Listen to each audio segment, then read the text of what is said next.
Hi hello പൂരവിശേഷങ്ങളായിട്ടാണ് കേട്ടോ ഞാനിന്ന് വന്നിട്ടുള്ളത്. സരിതേച്ചിയാണ്. എല്ലാവരും സുഖമായിട്ടിരിക്കുകയെന്ന് വിചാരിക്കുകയാണ്. എല്ലാവരും സന്തോഷമായിട്ടിരിക്കുക കേട്ടോ. അപ്പോൾ അങ്ങനെ ഈ കൊല്ലത്തെ പൂരം വന്നിരിക്കുകയാണ് കേട്ടോ. ഞങ്ങളുടെ കാട്ടകാമ്പാൽ പൂരം കേട്ടോ. പിന്നെ എനിക്ക് തൃശ്ശൂർ പൂരം ഉണ്ട്. എൻ്റെ നാട്ടിലാണ് തൃശ്ശൂർ പൂരം ഉള്ളത്. ആ ഒരു സന്തോഷമുണ്ട്. ഞാനത് ടി വി കൂടെയാണ് കേട്ടോ അപ്പോൾ കുറച്ച് കാലമായിട്ട് കാണാറുള്ളത്.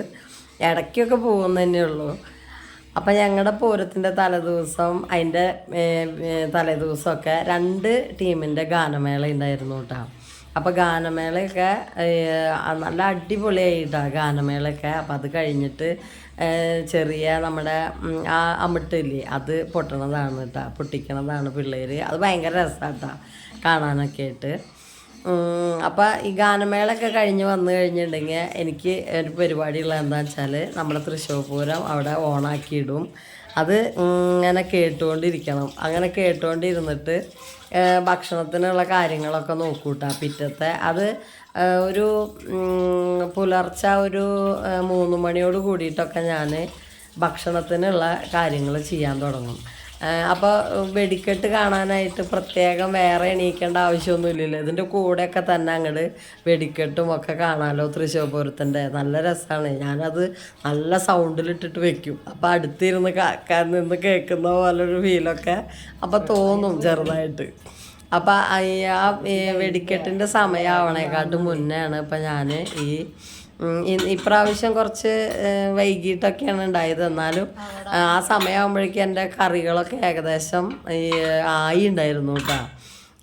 അപ്പോൾ ബീഫ് വാങ്ങിയിട്ടുണ്ടായിരുന്നു, പിന്നെ ചിക്കൻ ഉണ്ടായിരുന്നു, മീൻ വാങ്ങിയിട്ടുണ്ടായിരുന്നു വറുക്കാൻ. അങ്ങനെ കുറച്ച് സാധനങ്ങൾ കിട്ടാം. ബീഫ് ഇങ്ങനെ വർഷത്തിൽ ഒരു പ്രാവശ്യം ഈ പൂരത്തിന് മാത്രമാണ് വാങ്ങുള്ളൂ. അത് കണ്ണന് പറഞ്ഞിട്ട് അവൻ്റെ ഇഷ്ടമാണ് കേട്ടോ അത് ബീഫ് വെക്കുക എന്നുള്ളത്. അപ്പം അങ്ങനെ വെക്കണതാണ്. ഇവിടെ വേറെ ഏട്ടനൊന്നും വലിയ ഇഷ്ടമല്ല, ഏട്ടൻ കഴിക്കുകയില്ല. ഇഷ്ടമല്ല എന്നല്ല, അതിൻ്റെ മണം തന്നെ ഇഷ്ടമല്ല ഏട്ടനെന്ന് പറഞ്ഞ പോലെ കേട്ടോ. അപ്പം ഞാൻ മുന്നേ പറഞ്ഞിട്ടുണ്ട്. അപ്പോൾ എന്നാലും മോന് ഇഷ്ടമായ കാരണം കൊണ്ട് ഒരു ദിവസമെങ്കിലും വെക്കണതാണെന്ന് മാത്രം. പിന്നെ വറുക്കാനുള്ള ചിക്കൻ അങ്ങനെ മുളകൊക്കെ പരട്ടി കുറേ നേരം വെക്കാമല്ലോ. അപ്പോൾ രാവിലെ ആയിട്ട് ഒരു 6 മണിയൊക്കെ ആകുമ്പോൾ അത് ഞാൻ വറുത്തെടുക്കുക കേട്ടോ. അപ്പോൾ അതുവരെ അവിടെ ഇരുന്നോളൂല്ലോ. ചെറുതായിട്ട് ഇങ്ങനെ മുളക് പരട്ടിയിട്ട് ഫ്രിഡ്ജിൽ വെക്കും. അപ്പോൾ ആ നേരം ആകുമ്പോൾ എടുത്തിട്ട് വറുക്കാമല്ലോ എന്ന് വിചാരിച്ചിട്ടാണ് കേട്ടോ. തലേദിവസം ഞാനങ്ങനെ എന്തെങ്കിലും പൂരത്തിൻ്റെ അന്ന് ഭക്ഷണം വാങ്ങാൻ അങ്ങനെയൊന്നും നിൽക്കാറില്ല കേട്ടോ. കാരണം നമുക്ക് വീട്ടിൽ സ്വസ്ഥമായിട്ട് ഇരിക്കാൻ വേണ്ടിയിട്ട് അങ്ങനെ വാങ്ങുകയൊക്കെ ചെയ്യാം. പക്ഷെ ഞാനങ്ങനെ വാങ്ങാറില്ല. കാരണം നമ്മൾ കുറച്ച് ആൾക്കാർ നമുക്ക് വിരുന്നുകാരായിട്ടൊന്നും ഉണ്ടാവില്ല. പിന്നെ ഇക്കൊല്ലം എന്ന് പറഞ്ഞാൽ വിജയൻ്റെ വീട്ടിൽ നിന്ന് മാത്രമേ ഉണ്ടാവുള്ളൂ. പിന്നെ ഏട്ടൻ്റെ കൂട്ടുകാരൻ വരാറുണ്ട്. ആ മൂപ്പരും അങ്ങനെ വരാമെന്ന് പറഞ്ഞിട്ടുണ്ട്. അത്ര തന്നെയുള്ളൂ. വേറെ അങ്ങനെ ആരും ഉണ്ടാവില്ല. വിരുന്നുകാരെന്ന് പറയാനായിട്ട് ആരും ഉണ്ടാവില്ല. നമ്മൾ മാത്രമൊക്കെ ഇനി ഉണ്ടാവുകയുള്ളൂ. അപ്പോൾ എന്നാലും എനിക്ക് എന്താ പറയുക, ഭക്ഷണമൊക്കെ നേരത്തെ ഉണ്ടാക്കി വെച്ചിട്ട് ഇങ്ങനെ ഇരിക്കണം. കണ്ണന് നേരത്തെ ക്ലബിലേക്ക് പോകാനുള്ളത് കാരണം കൊണ്ട് അവൻ്റെ പൂരത്തിൻ്റെ ബഹളം അവിടെ ഉണ്ടാവും. അപ്പം അതിന് വേണ്ടിയിട്ട് നേരത്തെ ഭക്ഷണം കഴിച്ചിട്ട് അവന് പോകണം. അപ്പം അത് കാരണം കൊണ്ട് ഞാൻ നേരത്തെ തന്നെ എല്ലാതും ആക്കും. അല്ലെങ്കിൽ അവന് കഴിക്കാനൊന്നും നേരം കിട്ടില്ലേ. അപ്പം അത് കാരണം കൊണ്ടാണ് നേരത്തെ എണീറ്റിട്ട് ഞാനിതൊക്കെ ഉണ്ടാക്കണത് കേട്ടോ. പുലർച്ചെ തന്നെ അത് ചെയ്യും. ഞാൻ ഈ ഭക്ഷണം ഉണ്ടാക്കി കഴിയുമ്പോൾ മിക്കവാറും ഒരു 6 മണി 6:30 ആവാറുണ്ട് കേട്ടോ. പിറ്റേ ദിവസം പൂരത്തിൻ്റെ അന്ന് 6 മണി 6:30 ആവും ഇതൊക്കെ കഴിയുമ്പോൾ.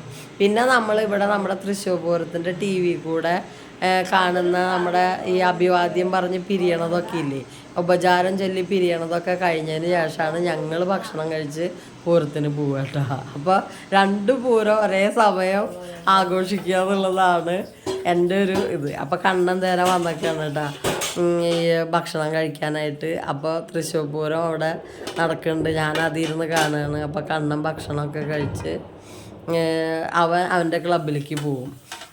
അതാണ് സ്ഥിരമായിട്ട് നടക്കുന്ന കാര്യമാണ് കേട്ടോ. അപ്പോൾ ഭക്ഷണമൊക്കെ അവൻ കഴിച്ചതിന് ശേഷമാണ് കേട്ടോ മോൾക്ക് ഓർമ്മ വന്നത്. ഇങ്ങനെ ഭക്ഷണം ഉണ്ടാക്കി ഇതൊക്കെ ഒന്ന് എടുക്കുക എന്ന് വിചാരിച്ചിട്ട്. പിന്നെയാണ് കണ്ണൻ കഴിച്ചു പോയതിന് ശേഷമാണ് മോള് ഓർമ്മ വന്നിട്ട് ഇത് എടുത്തത് കേട്ടോ. അപ്പോൾ ഈ ഒരുപാട് വിഭവങ്ങളൊന്നും ഉണ്ടാക്കാറില്ല. കുറച്ച് നമ്മൾ എന്തെങ്കിലും ഒന്ന് ഉണ്ടാക്കുക എന്നുള്ള വിചാരിച്ചിട്ടാണ് കേട്ടോ ഉണ്ടാക്കുന്നത്. പിന്നെ സാധാ ചോറും കുറച്ച് വയ്ക്കും അങ്ങനെ. പിന്നെ കുറച്ച് നെയ്ച്ചോറ് പോലെ ഉണ്ടാക്കും. അങ്ങനെയൊക്കെ തന്നെ ചെയ്യുള്ളൂ പൂരത്തിനും കേട്ടോ. മിക്കതും പൂരത്തിനും വിഷുവിനൊക്കെ ഇങ്ങനെ തന്നെയാണ് ചെയ്യൽ. വേറെ പ്രത്യേകിച്ച് ഒന്നും അങ്ങനെ ചെയ്യാറില്ല കേട്ടോ. അപ്പം എല്ലാതും കഴിഞ്ഞു. കണ്ണൻ പോയപ്പോൾ ഞാൻ കുറച്ച് പാത്രങ്ങൾ ഉണ്ടായിരുന്നു വെറുതെ അവിടെ. അങ്ങനെ നമ്മൾ ഉപയോഗിച്ചിട്ട് അങ്ങനെ ഇങ്ങനെയൊക്കെ കുറച്ച് വെച്ചിട്ടുണ്ടാവും. എത്ര ഒതുക്കി വെച്ചാലും ഉണ്ടാവും. അപ്പോൾ അതൊന്ന് കഴുകി വെച്ചു. അപ്പോഴേക്കും പിന്നെ വിജയൻ്റെ വീട്ടിൽ നിന്ന് അവൻ്റെ അമ്മയൊക്കെ വന്നു. പിന്നെ അപ്പം ഞങ്ങൾ വേഗം ഒരുങ്ങിയിട്ട് ഇറങ്ങിയതാണ് കേട്ടോ. അപ്പോൾ അവിടുന്ന് വടക്കുമുറിയിൽ നിന്ന് കണ്ണൻ്റെ ടീമിൻ്റെ ഇതാണ് കേട്ടോ ഇപ്പോൾ. ഇതാണ് അവരുടെ ഇപ്രാവശ്യത്തെ കോസ്റ്റ്യൂം എന്ന് പറയുന്നത് കേട്ടോ. വലിയ പൂക്കളായിട്ടുള്ള ഒരു ലൈറ്റ് ഒരു മഞ്ഞ ഷർട്ടാണ് കേട്ടോ. കുഴപ്പമില്ല, നല്ല ഭംഗിയുണ്ടായിരുന്നു കാണാനായിട്ട്.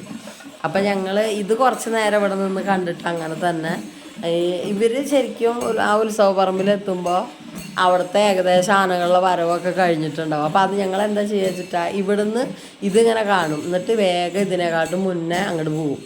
അപ്പോൾ പിന്നെ അവിടെ നമ്മളെല്ലാം പൂരങ്ങളും വരണത് കണ്ടതിന് ശേഷം ഇവരുടെ വരുമ്പോൾ ഒരുപാട് നേരമാവുകയും അപ്പോൾ നമുക്ക് മറ്റത് കാണാൻ പറ്റില്ല. അല്ലെങ്കിൽ അത് കാരണം കൊണ്ട് ഞങ്ങൾ നേരത്തെ ഉത്സവപ്പറമ്പിലേക്ക് പോകട്ടാ, അമ്പലപ്പറമ്പിലേക്ക്. അപ്പോൾ ഇങ്ങനെ ഓരോരോ ടീമായിട്ട് ഇങ്ങനെ ആനകൾ വരുന്നുണ്ടാവും. അപ്പോൾ നമുക്ക് സുഖമായിട്ട് ഒരിക്കൽ ഒതുങ്ങി നിൽക്കാം. അല്ലെങ്കിൽ ആ തിരക്കിൻ്റെ ഇടയിൽ നമ്മൾ കയറി ചെന്നാൽ ഒരുപാട് ആനകളാണ്. നമ്മുടെ അമ്പലപ്പറമ്പ് എന്ന് പറയുന്നത് അത്ര വിശാലമായ ഒരു സ്ഥലമൊന്നുമല്ല. അപ്പോൾ അതിനേക്കാൾ കൂടുതൽ ആനകളും ഉണ്ടാവും. അപ്പോൾ അത് കാരണം കൊണ്ട് ഒതുങ്ങിയൊരു സ്ഥലത്ത് നിൽക്കാൻ വേണ്ടിയിട്ട് ഇത്തിരി നേരത്തെ പോണതാണ് കേട്ടോ. അപ്പം അങ്ങനെ ഇതാണ് കേട്ടോ പൂരം. എല്ലാ ആനകളും കൂടി വന്നപ്പോൾ പൂരം ഇങ്ങനെ വരണതാണ്.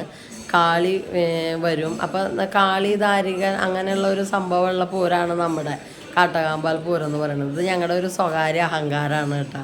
ഇത് വേറെ അമ്പലങ്ങളിലൊക്കെ എവിടെയെങ്കിലുമൊക്കെ ഉണ്ടെങ്കിലും അത് ഇത്ര വിപുലമായിട്ട് ഒരിക്കലുള്ളതായിട്ട് കേട്ടിട്ടില്ല. നമ്മുടെ ഇതിനാണ് ഏറ്റവും പ്രാധാന്യമുള്ളത് കേട്ടോ. അപ്പോൾ അത് അമ്പലത്തിൽ ഇങ്ങനെ ഒരു ചെറിയ രീതിയിലുള്ള ഒരു സംവാദം ആ പൂരത്തിൻ്റെ അന്ന് ഉണ്ടാവും. പിന്നെ പിറ്റേ ദിവസമാണ് നല്ല ഒരു 10-25 മിനിറ്റ് നീളുന്ന അവരുടെ സംവാദവും അതിന് ശേഷമുള്ള ദാരികൻ്റെ വാദമൊക്കെ നടക്കുന്നത് അതിൻ്റെ പിറ്റേ ദിവസമാണ് കേട്ടോ. അപ്പോൾ ഇത് നമ്മൾ അന്നത്തെ പിറ്റേ ദിവസം ആണ് ശരിക്കും നമ്മൾ അതൊക്കെ കാണുക. അത് കാരണം അത് കാണാനാണ് എനിക്കും കൂടുതൽ ഇഷ്ടം. അപ്പോൾ രണ്ടാമത്തെ ദിവസമാണ് എനിക്ക് പ്രാധാന്യമായിട്ടുള്ളത് കേട്ടോ. ചിലവർക്ക് ആനകൾ 2 ദിവസം ആനകളുണ്ടാവും, എന്നാലും ഈ ആനപ്പൂരത്തിന് പ്രാധാന്യം കൊടുക്കുന്നവർക്ക് അന്നത്തെ ദിവസം പൂരത്തിൻ്റെ അന്ന് തന്നെ കാണുന്നതായിരിക്കും കേട്ടോ നല്ലത്. പിറ്റേ ദിവസം അധികം ചിലപ്പോൾ ആനകളൊന്നും ഉണ്ടായിരുന്നു വരില്ല, ചില ടീമിൻ്റെ ആനകളൊന്നും ഉണ്ടാവില്ല. അപ്പോൾ അത് കാരണം ഒരു ദിവസം മാത്രമേ ഉണ്ടാവുള്ളൂ. അപ്പം അങ്ങനെയൊക്കെയാണ് കേട്ടോ. പുലർച്ചെ ഒരു 5 മണി ആകുമ്പോൾ തൊട്ട് തുടങ്ങും. നമുക്കൊരു 8:30-8 മണിയോട് കൂടിയിട്ടൊക്കെ പൂരം അവസാനിക്കുകയും ചെയ്യും. നമുക്ക് നല്ല സുഖമായിട്ട് കാണാം. അതാണ് കേട്ടോ ഞങ്ങളുടെ പൂരത്തിൻ്റെ ഒരു പ്രത്യേകത എന്ന് പറയുന്നത്. ഈ കാളി ധാരിക സംവാദവും ഈ ധാരികൻ്റെ വധമൊക്കെയാണ് പ്രധാനമായിട്ടുള്ളത്. അത് കാണാൻ നല്ല രസമാണ് കേട്ടോ. അത് ഒരു തീമായിട്ട് ഇങ്ങനെ നല്ല രസമാണ് അത് കാണാനായിട്ട്. അപ്പം അങ്ങനെ ഈ ആന അമ്പലം വലം വെച്ച് വരണതാണ് കേട്ടോ ഈ കാണുന്നത്. കൂടെ കാളിയും ഉണ്ടാവും. അങ്ങനെ വലം വെച്ച് വന്നിട്ട് ദാരികനെ വധിക്കുന്ന ഒരു സംഭവമാണ് കേട്ടോ അത് ഉണ്ടാവുക. അത് ദാരികൻ്റെ കിരീടം അങ്ങനെ പ്രതീകാത്മകമായി കിരീടം അങ്ങനെ ഊരുക എന്നുള്ളതാണ് വധം കൊണ്ട് അവിടെ ഉദ്ദേശിക്കുന്നത് കേട്ടോ. അങ്ങനെയാണ് വധം നടത്തുന്നത്. അപ്പം അത് നല്ല രസമാണ്. ആ സമയത്ത് നല്ല മേളവും എല്ലാ കാര്യങ്ങളും ഉണ്ടാവും കേട്ടോ. അപ്പോൾ ഞാനത് ഈ കാളി ധാരിക സംവാദം കൂടുതൽ നിങ്ങൾക്ക് കേൾക്കാൻ വേണ്ടിയിട്ട് അല്ലെങ്കിൽ കാണാൻ വേണ്ടിയിട്ട് ഞാനത് വേറെ ഒരു വീഡിയോയിലായിട്ടത് മുഴുവനായിട്ട് ഇടും. ഇപ്പോൾ ഇത് കുറച്ച് ഇങ്ങനെ കാണിച്ചത് മാത്രമേ ഉള്ളൂ കേട്ടോ. അപ്പോൾ നമ്മുടെ പൂരമൊക്കെ ഈ കൊല്ലത്തെ അടിപൊളിയായി. ഞാൻ അധികം വീഡിയോസോ വീട്ടിലെ കാര്യങ്ങളോ കൂടുതലൊന്നും എടുത്തിട്ടില്ല, ഒക്കെ ഒരു തിരക്കായിരുന്നു.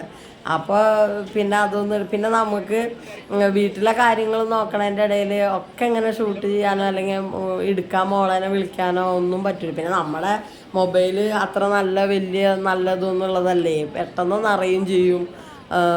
ഒന്ന് ഡിലീറ്റ് ചെയ്ത് കളഞ്ഞിട്ടൊക്കെ വേണം പിന്നെ ഓരോന്ന് ചെയ്യാനൊക്കെ. അപ്പം അത് കാരണം കൊണ്ട്, അങ്ങനെയുള്ള ഒരു ഇത് കാരണം കൊണ്ടാണ് കേട്ടോ ഞാൻ കുറേ ഒന്നും അങ്ങനെ എടുക്കാതെ ചെയ്തിട്ടുള്ളത് കേട്ടോ. അപ്പോൾ ദാരികനെ ഒളിപ്പിക്കാൻ കൊണ്ടുപോകണതാണ് കേട്ടോ, കാളി കാണാതെ. എന്നിട്ട് അവിടുന്ന് കണ്ടുപിടിച്ചിട്ടാണ് മൂപ്പരനെ വധിക്കുക കേട്ടോ. അപ്പോൾ അതാണ് ഇതിൻ്റെ ഒരു സംഭവം എന്ന് പറയുന്നത്. അപ്പോൾ അങ്ങനെ പൂരമൊക്കെ കഴിഞ്ഞ് കണ്ട ഈ ആന എല്ലാം കഴിഞ്ഞതിന് ശേഷം ആന കൊടിമരം അങ്ങനെ ഒന്ന് മറിക്കും. അതോട് കൂടിയിട്ട് നമ്മുടെ പൂരം കഴിയും കേട്ടോ. അപ്പോൾ അത്രയും കാര്യങ്ങൾ ഞാനൊന്ന് കാണിച്ചു തന്നത് മാത്രമേ ഉള്ളൂ. അപ്പോൾ